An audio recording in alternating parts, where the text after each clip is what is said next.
How's it going, YouTube? It's me, the Husk, back with another video for you guys. So I was flown out by SEGA to visit their Japanese offices, play Sonic Rumble, meet Takashi Izuka, and attend Tokyo Game Show, where I also got to play Sonic X Shadow Generations. I'm going to be talking about all that, including my thoughts on Shadow Generations, but if you want to skip to specific segments, I'll have it in the bookmarks. So I was actually flown out for a Sonic Rumble kickoff event. SEGA and Rovio basically flew out a bunch of creators from all over the world to get an early look at Sonic Rumble. And right off the bat, let me just say, wow. I have never been treated by a company better than SEGA. Not only did they pay for our hotel and flights, they flew me on premium economy for my 13-hour flight, so I had plenty of legroom and it was very comfortable. Thank you, SEGA and Rovio, once again for the opportunity. I hope I don't let you guys down. So we were there with SEGA for 2 days. On day 1, we got to visit the SEGA headquarters. This was super sick. This is me outside with 2 other creators, Games Cage and Aru. Super excited to go inside. Once you enter, there's a giant lobby with a SEGA Sammy logo, and then we go into the elevator to go into the actual SEGA offices. We get to the reception, which was super cool because they have, of course, a Sonic statue and an Angry Bird statue since SEGA has acquired Rovio. I also spent way too much money at the SEGA shop they had there because they had exclusive Sonic merch. So I actually bought these exclusive Sonic acrylic stands. I got one for Sonic and Shadow. I actually got the entire cast all sitting back here, Amy, and I got a Sonic and Shadow keychain. I spent way too much money. We then had a Sonic themed lunch, and man, SEGA was so nice because, you know, I'm Muslim, so I only eat halal food, and they actually went out of their way to accommodate me and another creator there who only eats halal with certified halal food boxes. Like, this meant so much to me. SEGA, thank you so much. They really went above and beyond for their creators. The lunch also included this chow themed drink, which tasted amazing. It had like a lemon sorbet thing. And then we had this ring themed donut.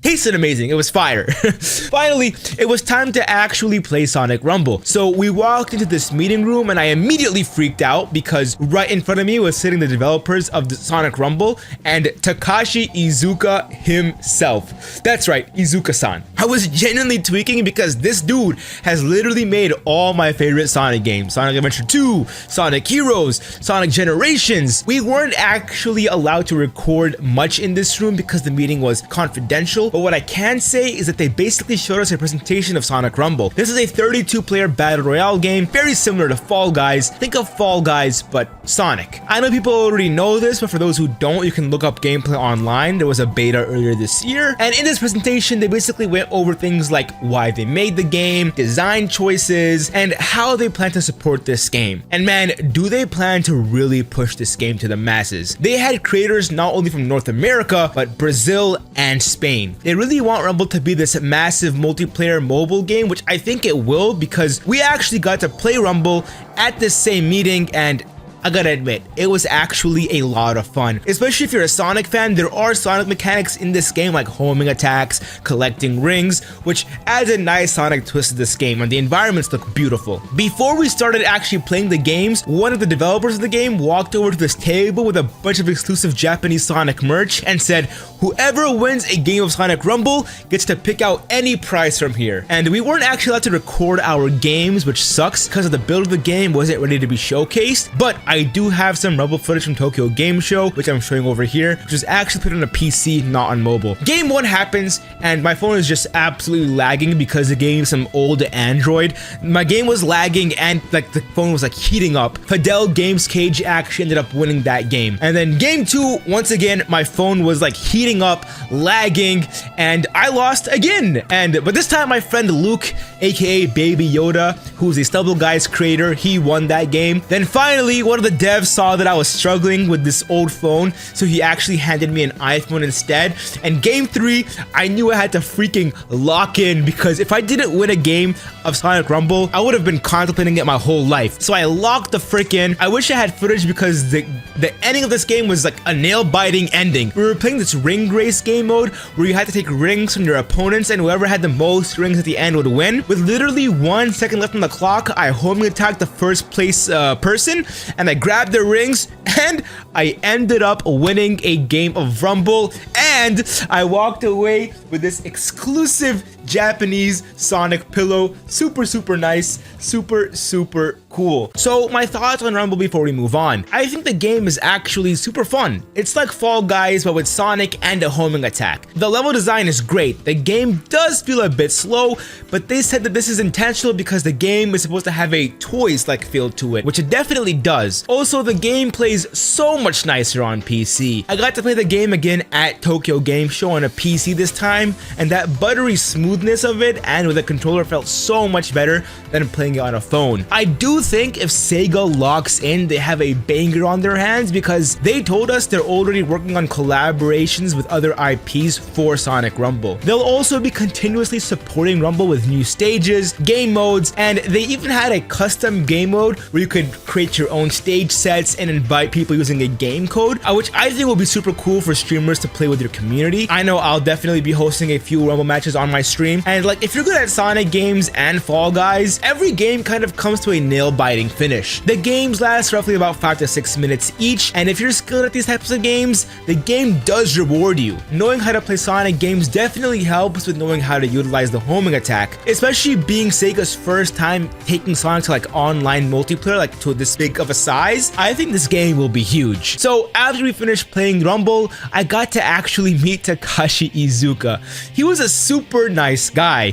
So I thanked him for all the work he has done on Sonic games. He asked me where I flew from, and I told him I flew from Ohio, and he thanked me for coming to Japan, which was super nice. I could have yapped to him for hours if I wanted to, but I know he's a busy man, so I kept my time with Izuka short and simple. I just said hi, thank you, took a picture with him, and called it that. After that, we saw some other cool rooms at the Sega offices. Nothing crazy, just some meeting rooms, this cool little RGB tunnel, and then they gave us a goodie bag which had some really cool stuff in it, one of which is this Sonic and Friends Sonic keychain. It's so freaking nice. And then they gave us these classic Sonic face masks, which is pretty cool. And then they gave us this really cool file folder thing which has the Japanese box art for Sonic X Shadow Generations, as you guys can see. It's just a folder you can put stuff inside of here. And then they also gave me this Sonic Superstars t-shirt. That same night, we headed to the Sega TGS party, which was pretty fun. At the entrance, they had these Sonic and Shadow lanterns. They also had the Sonic and Shadow mascots there, but I was a little bummed out from this party because our group left right before Jun Tsunoe did a Sonic set, so I missed out on the Jun Tsunoe, but it's all good because for attending the party, we actually got this super cool Shadow hoodie. I mean, come on, you can't complain. This hoodie is freaking sick. Hella comfortable, looks sick. I love it. That was the end of day 1. And now it was day 2, the day we headed to Tokyo Game Show. We headed out bright and early to TGS, and listen, no bias here, but I saw many booths at TGS, and the Sega booth was by far the coolest booth at TGS. Not only could you play both Sonic Rumble and Shadow Generations, but they had this giant inflatable Shadow, and they also had Shadow's bike, which I got to sit on his bike.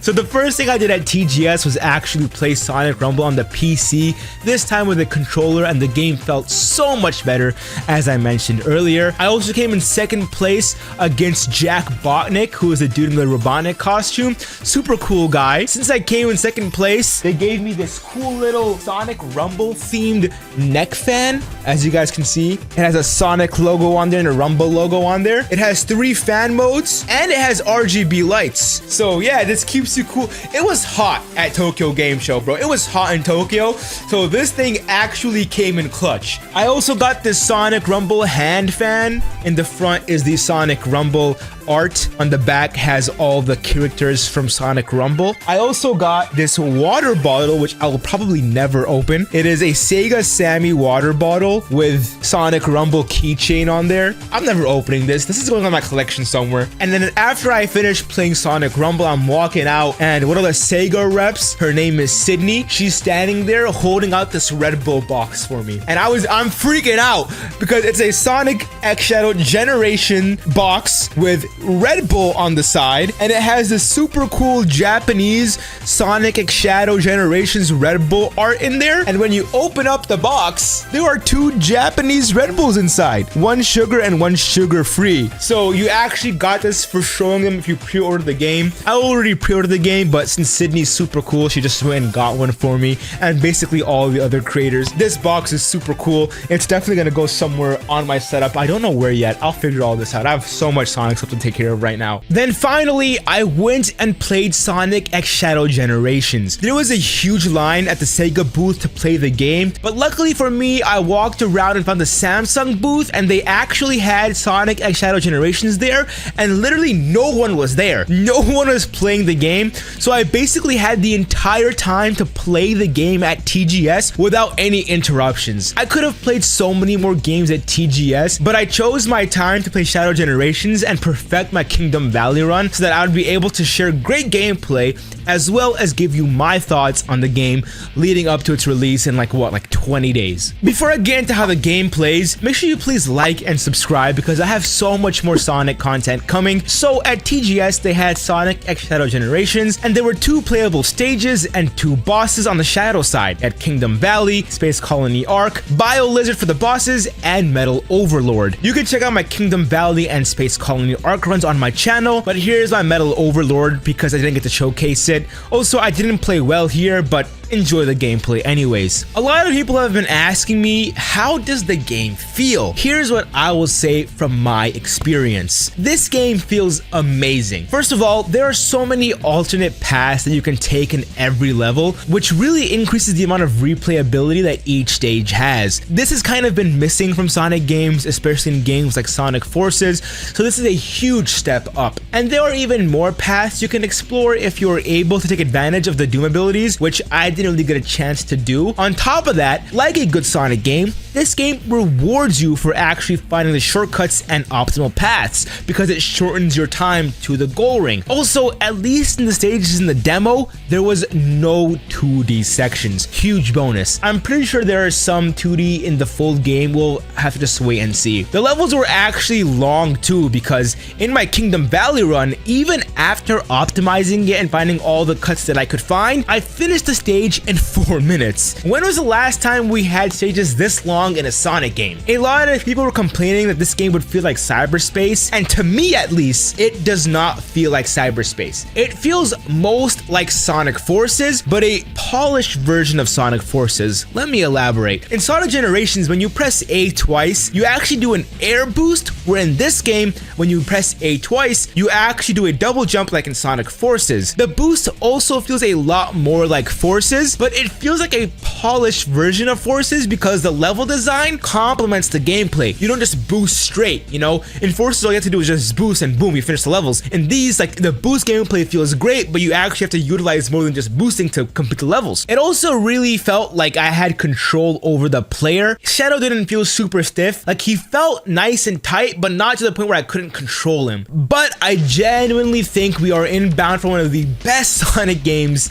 ever made. I mean, it's already packed with Generations, which is already a fantastic Sonic game, but I really do think that Sonic fans have almost nothing to worry about with this game. All the way from the level design to the animations, this game is going to be amazing. My only complaint I really have with this game is that there are some button mashing sections, like in the Metal Overlord fight or the missile section in Space Colony Arc, that felt way too easy and automatic. I feel like it could have been a lot better with a quick time event like Unleashed. That way, every time you like replay the level, you need to be on your tippy toes to like see what quick time event you have instead of having like just button mash the entire time, because the animations are really cool, but it doesn't feel rewarding because you just mash one button. So my take is that for Shadow Generations, I think we are in for absolute peak Sonic gameplay. Finally, after TGS, Sega invited all of the content creators to dinner with the Sonic Rumble dev team for like a thank you dinner. This was like a thank you dinner, and once again they provided me with a halal meal, so thank you Sega once again. The restaurant was super cool too. We like sat on the floor, we weren't allowed to wear shoes. It was a very traditional Japanese dinner where they fed us like shrimp, really tasty seafood, Wagyu steak that just melted in your mouth. I'll be posting more about the food and the